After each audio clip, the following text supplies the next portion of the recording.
Irmãos, para o nosso momento de devocional, gostaria de convidar a igreja que abrissem as Bíblias no segundo livro das Crônicas, no capítulo 36, dos versos 17 até o verso 21, nós leremos.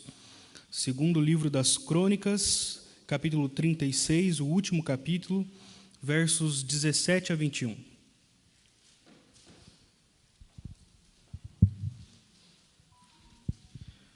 Esse texto foi alvo de um devocional matinal meu, alguns tempos atrás, e o curioso foi que foi num dia onde eu fui à palavra do Senhor buscando uma palavra de ânimo, uma palavra de animação para o dia, algo que talvez levantasse o meu ânimo, e foi a essa palavra que eu fui conduzido. Assim nos diz a palavra do Senhor a partir do verso 17.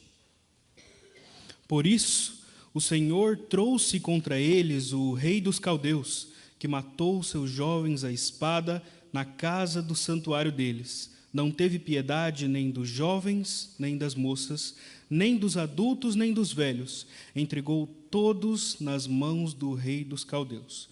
Todos os utensílios da casa de Deus, grandes e pequenos, os tesouros da casa do Senhor e os tesouros do rei e dos seus príncipes, tudo ele levou para a Babilônia. Os caldeus queimaram a casa de Deus e derrubaram a muralha de Jerusalém. Queimaram todos os seus palácios, destruindo também todos os seus objetos de valor. Os que escaparam da espada, esses ele levou para a Babilônia, onde se tornaram escravos dele e de seus filhos, até o tempo do reino da Pérsia. Isto aconteceu para que se cumprisse a palavra do Senhor por boca de Jeremias, até que a terra desfrutasse dos seus sábados. Durante todos os dias da sua desolação, a terra repousou, até que os 70 anos se cumpriram. Ó Senhor, nosso Deus, nosso Pai, pedimos que fale conosco. A Tua palavra foi lida, ó Senhor, e ela sempre é aquilo que nós precisamos. Pedimos então que ilumine o nosso entendimento e abra o nosso coração para receber dessa palavra. Em nome de Jesus, amém. Como os irmãos podem ver, não era exatamente aquilo que eu esperava. Porque muitas vezes, embora nós façamos uma leitura corrida da Bíblia ou uma leitura sequencial, às vezes a gente ainda vai com esse sentimento no nosso coração que é próprio de uma caixa de promessas, de algo que seja rápido, simples, como um devocional express, aquilo que te anima para você passar o resto do seu dia. Mas nós temos que lembrar que a palavra do Senhor não nos dá aquilo que nós queremos, mas acima disso ela nos dá aquilo que nós precisamos. Por isso, a palavra do Senhor é dessa maneira. O Senhor organiza a sua palavra, Ele inspira toda essa palavra, não só para que nós nos animemos, mas para que tudo aquilo que Ele determinou, tudo aquilo que Ele decretou, possa ser compreendido, possa ser recebido com ações de graças por nós.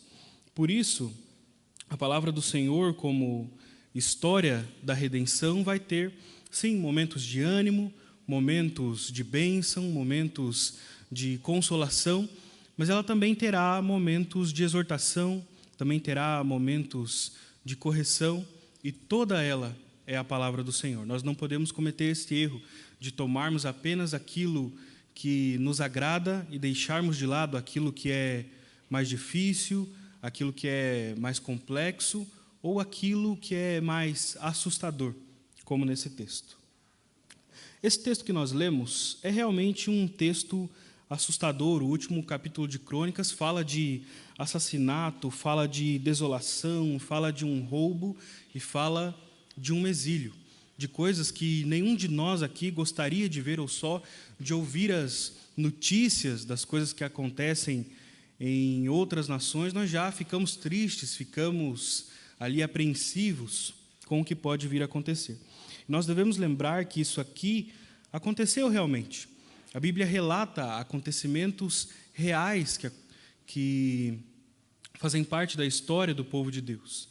Então, pense que houve esse período de desolação, houve esse período de tristeza, e não é uma tristeza vinda do alheio, e também não é uma tristeza ou uma desolação vinda de Satanás, mas é algo que acontece com a permissão do Senhor. Então, como nós vamos entender isso? O Senhor que manda o bem também manda o mal? O Senhor que nos dá tempos de paz também traz a desolação? E aqui a palavra-chave, o versículo-chave para que nós entendamos o que está acontecendo, está no verso 21. Isto aconteceu para que se cumprisse a palavra do Senhor. Essa expressão, para que se cumprisse a palavra do Senhor, nos leva a entendermos aquilo que estava acontecendo naquela época. A maneira como o Senhor se relacionava com o seu povo, que era através dos profetas. Nesse período aqui, o Senhor se comunicava através do profetismo, da figura do profeta. E essa figura, embora muitas vezes na nossa mente seja aquele homem que vem e fala do futuro, fala das coisas que acontecerão, do que pode acontecer, talvez uma figura quase de um vidente, como os profetas também eram chamados de videntes, ela não é a principal característica do profetismo. Ela não é a principal característica do profeta. O profeta não está ali apenas para revelar o futuro sem um motivo, sem um contexto, mas o profeta é, acima de tudo, um pregador da palavra. Ele é aquele que ministrava a palavra do Senhor aos corações das pessoas. Com isso, não só uma palavra futura, mas uma palavra passada também. O profeta relembrava tudo aquilo que o Senhor já tinha falado, tudo aquilo que o Senhor já tinha ordenado. Então, essa expressão que nós lemos aqui, para que se cumprisse a palavra do Senhor, ela tem uma ligação com uma expressão que vem antes. E a expressão que vem antes é, assim diz o Senhor. Toda vez que nós lermos para que se cumprisse a palavra do Senhor, antes houve uma outra profecia, uma outra palavra, algo que o Senhor havia revelado, de ameaçador ou de bonança. E aqui o que nós lemos, e toda essa desolação acontece para que se cumprisse a palavra do Senhor, como nós encontramos, e os irmãos não precisam abrir agora, porque nós voltaremos a esse texto, mas em Jeremias, no capítulo 25, dos versos 8 a 11, assim diz a palavra do Senhor pelo profeta Jeremias, no capítulo 25 do seu livro, nos versos 8 a 11. Portanto, assim diz o Senhor dos Exércitos, visto que vocês não escutaram as minhas palavras, eis que mandarei buscar todas as tribos do norte, diz o Senhor, e também Nabucodonosor, rei da Babilônia, meu servo, e os trarei contra esta terra, contra os seus moradores e contra todas estas nações ao redor, e os destruirei totalmente. Farei deles um objeto de horror e de vaias, ruínas perpétuas. Farei cessar entre eles o som das festas e da alegria, a voz do noivo e a voz da noiva, o ruído das pedras do moinho e a luz das lamparinas.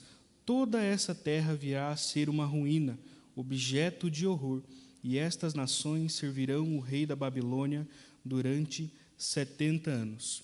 Ou seja, aquela tragédia que nós encontramos no texto de 2 Crônicas, tudo aquilo que está acontecendo não é maldade do Senhor, não é crueldade do Senhor, mas é apenas o cumprimento da palavra dele.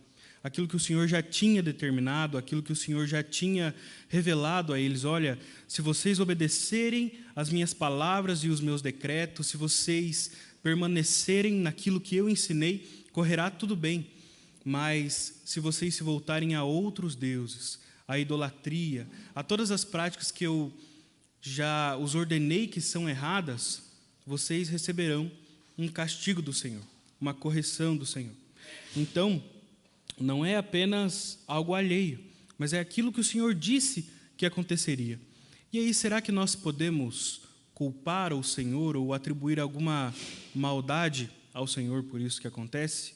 De maneira nenhuma, porque os filhos precisam de correção, e os ímpios, aqueles de fora, também precisam da condenação pelos seus erros e pelos seus pecados. Tudo isso se dá por conta da justiça do Senhor. Nós muitas vezes falamos que Deus é justo pensando apenas no bem, pensando apenas na misericórdia e na graça, E todos esses são atributos do Senhor. Mas a justiça do Senhor tem a ver com a sua santidade, tem a ver com o fato dele não deixar impune as coisas erradas.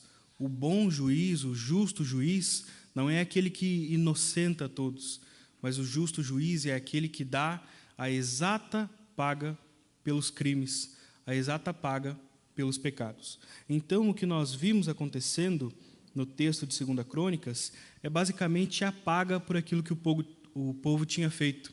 Eles tinham se voltado a outros deuses, a outros caminhos, não tinham escutado as palavras do Senhor e, por isso, ele traz a desolação sobre eles.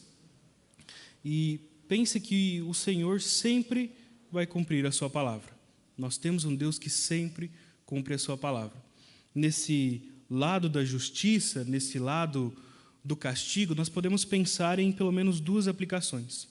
Sobre aqueles de fora do povo do Senhor, aqueles que amam o mal, aqueles que praticam de maneira indiscriminada, o Senhor trará o julgamento, trará a paga pelos crimes. Ele exercerá a sua justiça. E naqueles que são seus filhos, que não deveriam cometer essas coisas, quando os seus filhos cometem, ele também traz uma repreensão. Não agora com o fim de julgar, o fim de punir, mas o fim de trazer de volta. E é isso que nós vemos acontecer várias vezes. O Senhor traz uma punição, traz uma repreensão, e os seus filhos se voltam a Ele. Isso nós podemos notar tanto na palavra do Senhor, várias vezes, como nas nossas próprias vidas. Quantas vezes em tempos de bonança nós nos afastamos do Senhor e precisamos de uma repreensão para que nos voltemos a Ele. Então é assim que nós devemos ver a justiça do Senhor, aquilo que Ele traz sobre o seu povo. Entretanto, se esse Deus que é justo e cumpre as suas palavras, é maravilhoso e cumpre a sua justiça, Ele também cumpre as suas promessas de misericórdia e as suas promessas de graça. Vamos ler os próximos versículos daquele capítulo de 2 Crônicas. 2 Crônicas, capítulo 36, versos 22 e 23. Assim nos diz a palavra do Senhor no verso 22. No primeiro ano do reinado de Ciro, rei da Pérsia, para que se cumprisse a palavra do Senhor por boca de Jeremias, o Senhor despertou o espírito de Ciro, rei da Pérsia, que ordenou que se proclamasse em todo o seu reino e que se pusesse por escrito o seguinte: assim diz Ciro, rei da Pérsia: o Senhor, Deus dos céus, me deu todos os reinos da terra e me encarregou de lhe edificar um templo em Jerusalém, que fica em Judá. Aquele dentre vocês que for do seu povo, que suba a Jerusalém, e o Senhor, seu Deus, esteja com ele. Essa palavra que nós lemos aqui também é cumprimento da palavra do Senhor. É cumprimento daquilo que se encontra em Jeremias, no capítulo 29, no versículo 10. Assim diz o Senhor: logo que se cumprirem para a Babilônia 70 anos, atentarei para vocês e cumprirei a promessa que fiz a vocês, trazendo-os de volta a este lugar. Então, o que nós podemos compreender é que o Senhor sempre cumpre a sua palavra. Aquelas de ameaça, aquelas de correção, Ele cumpre nos seus filhos e nos de fora, porque Ele é um Deus de justiça. Mas Ele também é um Deus misericordioso, também é um Deus gracioso. Então, todas as suas palavras serão cumpridas, as de misericórdia, de graça, todas as promessas de salvação, de consolação. Isso deve nos dar uma grande confiança no Senhor, confiança de tudo aquilo que Ele falou, tudo aquilo que Ele já nos prometeu. Nós não temos um Deus que está mudando, nós não temos um Deus que está nos surpreendendo em todas as coisas. Nós temos um Deus que era, que é e que há de vir, sempre da mesma maneira, sempre cumprindo a sua fidelidade. Isso deve nos levar a descansar nesse Deus que cumpre as suas promessas, mas também termos temor ao Senhor, porque Ele cumpre todas as suas promessas. Então, O nosso Deus é um Deus de palavra. Aquele friozinho na barriga que nós temos ao ler um texto ameaçador faz sentido, porque o Senhor cumpre as suas ameaças e os seus juízos. Mas o Senhor também cumpre todas as suas promessas de consolação, de ânimo e de salvação. Dessa maneira, o meu convite aos irmãos e ao meu próprio coração é que nós confiemos no Senhor, porque o nosso Deus é um Deus que cumpre a sua palavra. Amém? Oremos ao Senhor. Senhor, nosso Deus, nosso Pai, obrigado, Senhor, por mais esse dia de vida, de bênçãos, por tudo aquilo que o Senhor tem feito. Auxilia-nos, ó Senhor, a vivermos confiantes, ó Senhor, e descansarmos naquilo que o Senhor nos prometeu, atentando para o temor do Senhor, para a sua santidade, para a sua justiça, mas também para a sua graça e para a sua misericórdia. É o que nós pedimos e agradecemos no nome do teu Filho amado Jesus. Amém.